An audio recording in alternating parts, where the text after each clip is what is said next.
Comenzamos con el capítulo 3. Aquí lo que tenemos de primera son, digamos, es un capítulo estructurado en cuatro partes muy claras, ¿no? Por un lado, esa predicación de San Juan Bautista que se nos relata de los versículos 1 a 18. Luego tenemos esa prisión de San Juan Bautista, dos versículos, 19 y 20. El bautismo del Señor, también breve, en San Lucas, solo dos versículos, 21 y 22, y luego ya nos aparecerá esta genealogía del Señor al final del capítulo, de los versículos 23 a 38. Bien, la figura de San Juan Bautista, ya veíamos en el primer capítulo de San Lucas la importancia que se le da a este gran profeta, este precursor del Señor, y de la misma manera, pues aquí ya nos va a aparecer también en los cuatro evangelios sinópticos, es decir, aparte de San Mateo y San Lucas, que tienen este evangelio de la infancia, en San Mateo no nos aparecía San Juan, como veíamos en el evangelio de la infancia, sino que nos aparecerá después ya predicando. En San Marcos, de la misma manera, tiene tanta importancia que comienza el Evangelio con la figura de San Juan. Y luego, lógicamente, en el Evangelio de San Juan, recordamos cómo San Juan Evangelista era en origen discípulo de San Juan Bautista, pues también tendrá muchísima importancia. Bien, un personaje muy importante, ¿vale? Bien, y es lo que vamos a ver también en este capítulo, porque de primeras este capítulo ya nos comienza con esa predicación de San Juan. Los primeros versículos pues nos van a hablar, como aparecía también en el Evangelio de la Infancia, de ese contexto histórico, que para San Lucas es tan importante, ¿no? Contextualizarlo en un contexto histórico, pero a nivel universal. De esa manera nos va a hablar de Tiberio, de Poncio Pilato, de Herodes, aquí se nos habla de Herodes Antipas, uno de los hijos de Herodes el Grande, de Filipo, un hermano suyo, de Lisanias y luego también, más concretamente en el ámbito judío, de Anás y de Caifás. Bien, al citarnos a Tiberio, aquí ya se nos muestre tanto por Tiberio como luego por el resto de los personajes, pero se nos habla además de que esto que se nos relata ocurre en el año 15 del imperio de Tiberio César. Bien, esto equivaldría en nuestra cronología entre los años 27 y 29 de nuestra era, ¿vale?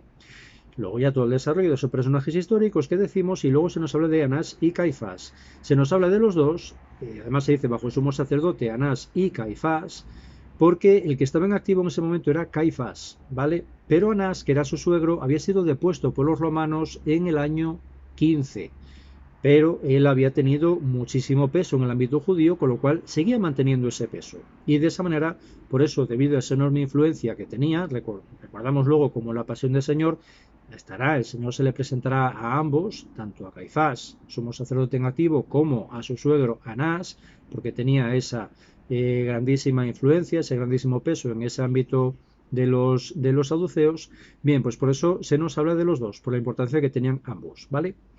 Bien, aquí luego ya, a partir de ese contexto histórico, se nos habla de esa predicación del Bautista. Es una predicación y es un bautismo, lo que él manifiesta, lo que él plantea, es un bautismo penitencial, un bautismo en el que se busca esa conversión, esa purificación interior para prepararse a esa venida inminente del Mesías. Entonces, aquí se nos deja claro en este versículo tercero, ¿vale? Predicando, San Juan predicaba en el ámbito del Jordán un bautismo de penitencia para la remisión de los pecados, y luego ya se nos habla de esa prefiguración, de esto que aparecía en el profeta Isaías. Esto se refiere concretamente a la cita dentro del profeta Isaías, el capítulo 40, versículos 3 a 5, y esta cita donde el profeta Isaías hablaba de esto, ¿no? De esta venida del Mesías y cómo había que prepararse, que es lo que lleva a cabo San Juan Bautista. Bien, esta cita nos va a aparecer en los tres sinópticos, ¿de acuerdo? En los tres sinópticos se nos va a recordar esta cita de Isaías, pero lo significativo en San Lucas es que dentro de esto, el versículo sexto ya es, digamos, propio de San Lucas. Este versículo que dice, y todo hombre verá la salvación de Dios. Es parte de esa profecía de Isaías, pero sin embargo los otros sinópticos no lo citan. Y sin embargo aquí ya San Lucas sí. ¿Por qué? Porque para San Lucas, como decimos que es ese planteamiento tan universalista que va mucho más allá de lo que es el pueblo elegido, aquí entonces tiene mucho sentido ese y todo hombre verá la salvación de Dios. No dice todo judío, todo hombre del pueblo elegido, todo hombre del pueblo de Israel, sino que es todo hombre, a nivel totalmente universalista, ¿vale? Con lo cual es la novedad que aquí nos aparece dentro de los sinópticos en San Lucas. Y luego ya se nos habla de, en el versículo 8 también, se nos sigue diciendo, a ver si lo veo que hay que poca luz, dad por tanto frutos dignos de penitencia. Y no empecéis a decir entre vosotros, tenemos por padre a Abraham. Bien, aquí entonces seguimos con esa misma línea del universalismo, ¿vale? Ya no es solo los descendientes de Abraham directamente por sangre, sino que ya es una cuestión de fe, de conversión, ¿vale? Y aquí es bonito porque luego ya de los versículos 10 a 14 se desarrolla, San Lucas nos muestra ese desarrollo de esa predicación de San Juan Bautista, pero con cuestiones, con cosas muy concretas o con casos muy concretos, ¿no? En esas preguntas que manifiesta él. Es una estructuración muy bonita que muestra San Lucas y muy práctica, ¿no? Porque decía eso, ¿no? Dice, la pregunta es, ¿qué debemos hacer? Le preguntan a una serie de personajes qué debemos hacer. En primer lugar, en el versículo 10 es las muchedumbres, ¿qué debemos hacer? Y entonces San Juan Bautista responde con ese el que tiene dos túnicas, que le dé al que no tiene, y el que tiene alimentos que haga lo mismo. Luego la siguiente pregunta es, la hacen unos publicanos, pecadores, recordamos, ¿no? Grandes pecadores públicos. ¿Qué debemos hacer? Y él les contesta, no exijáis más de lo que se os ha señalado. Como vamos viendo, son respuestas muy concretas y muy claves en relación a esos grupos sociales, porque luego el siguiente grupo es los soldados. ¿Qué debemos hacer? ¿Qué tenemos que hacer? Y la respuesta de San Juan, no hagáis extorsión a nadie, ni denunciéis con falsedad y contentaos con vuestras pagas. Bien, aquí lo que se nos muestra entonces con estos grupos, ¿no? Esa muchedumbre, esos publicanos, esos soldados, es por un lado esa generalización y que ahí también entran todo tipo de pecadores. Y luego también ir a lo concreto, a lo particular. Aquí esa predicación de San Juan se nos muestra como que San Juan habla esencialmente de la práctica, de llevar a cabo esa penitencia, ese sacrificio y todo ese proceso en ese bautismo para luego transformar mi propia vida, que se lleva a cabo una transformación de vida, pero en hechos, en actos, no simplemente a nivel, pues un poco lo que se ve en el ámbito fariseo, ¿no?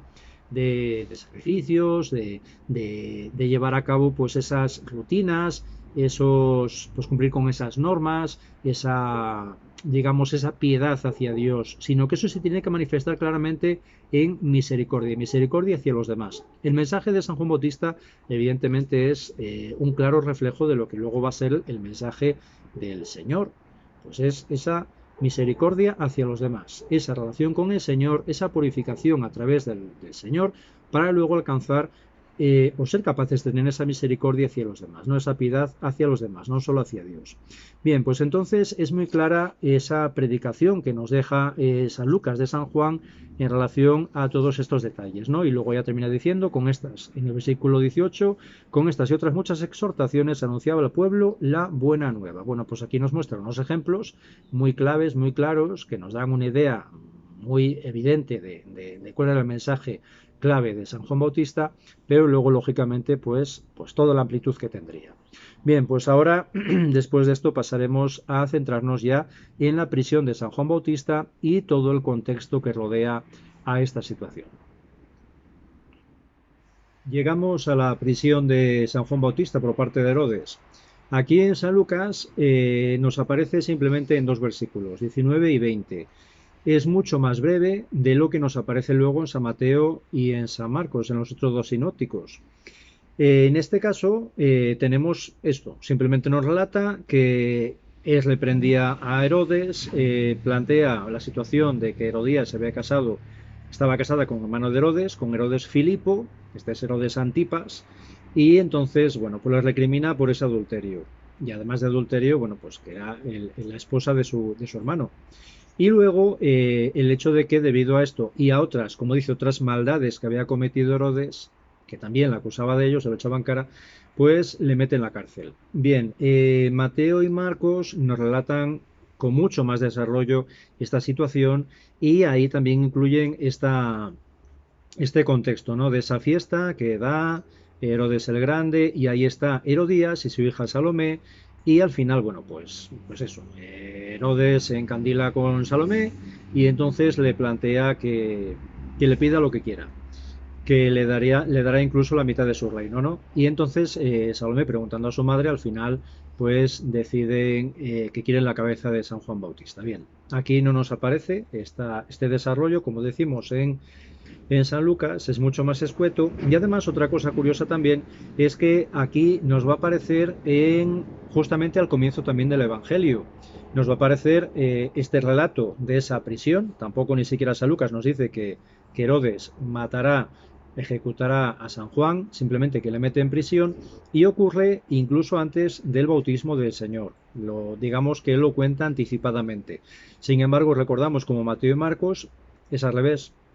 Ellos cuentan esta circunstancia de la muerte de San Juan después de la muerte de San Juan. Es el momento en el cual ellos están hablando de la persona de Juan, y ahí, hablando de la persona de Juan, en esas circunstancias lo comentan como algo que había ocurrido previamente.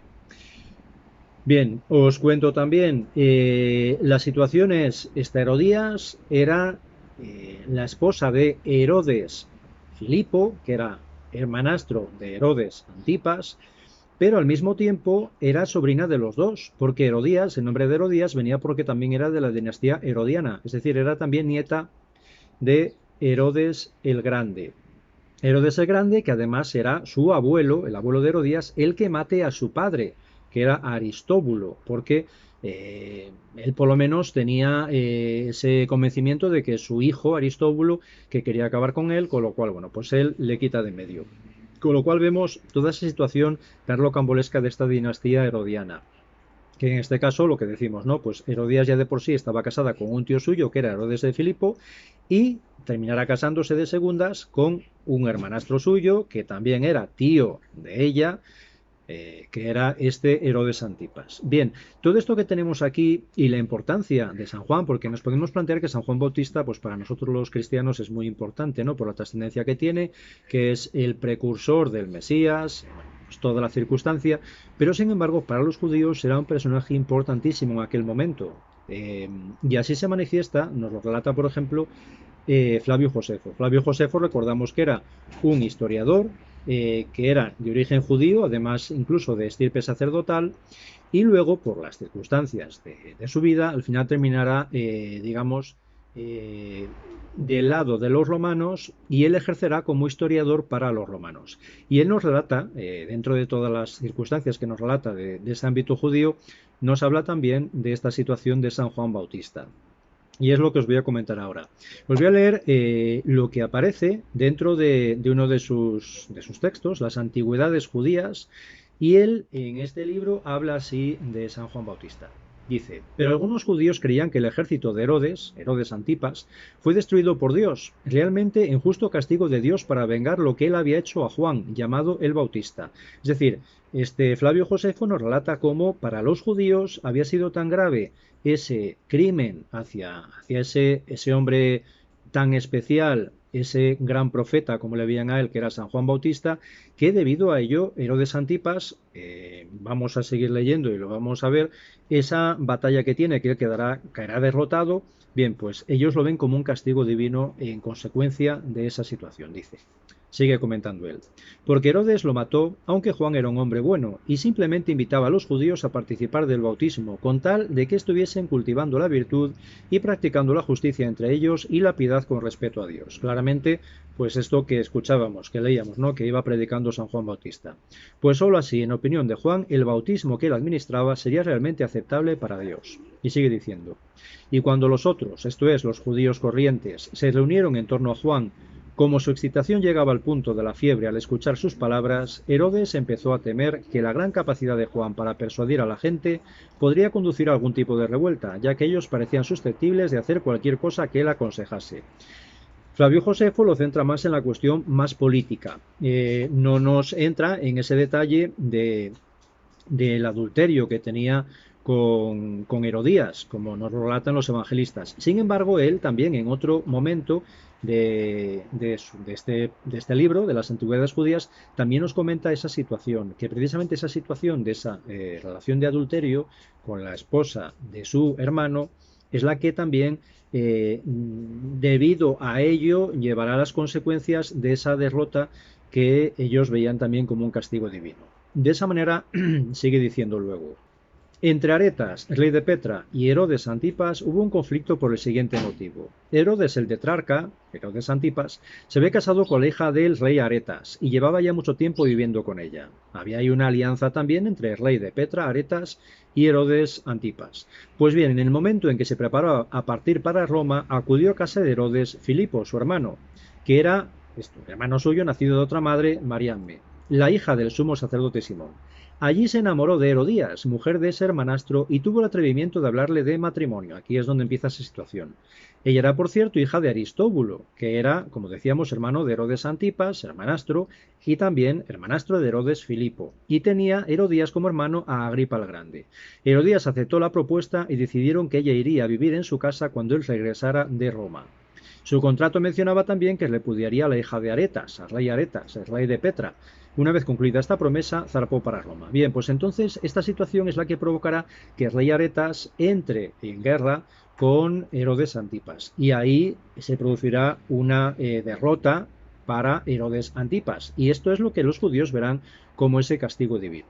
Bien, pues entonces, como vemos claramente, se identifica totalmente lo que nos cuenta San Lucas con lo que nos aparece en estos pasajes extrabíblicos históricos que nos relata este Flavio Josefo.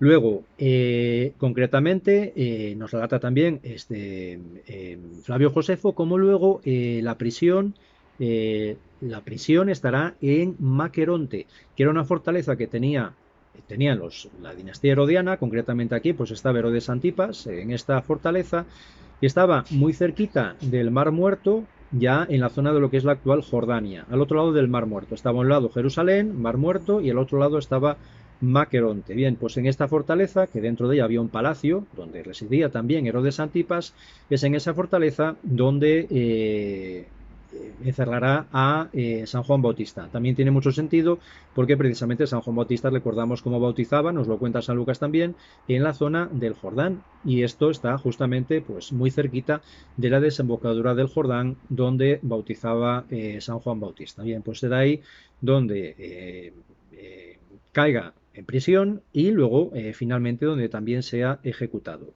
Bien, pues entonces lo que vemos aquí claramente se nos muestra, por un lado, esos paralelos de San Mateo y San Marcos nos enriquecen bastante el relato que San Lucas nos lo cuenta mucho más escueto, y luego también tenemos pues ese testimonio extrabíblico de Flavio Josefo, que también nos muestra cómo, bueno, pues todo esto tiene ese contexto histórico que en todo momento, bueno, pues San Lucas va reflejando en su Evangelio.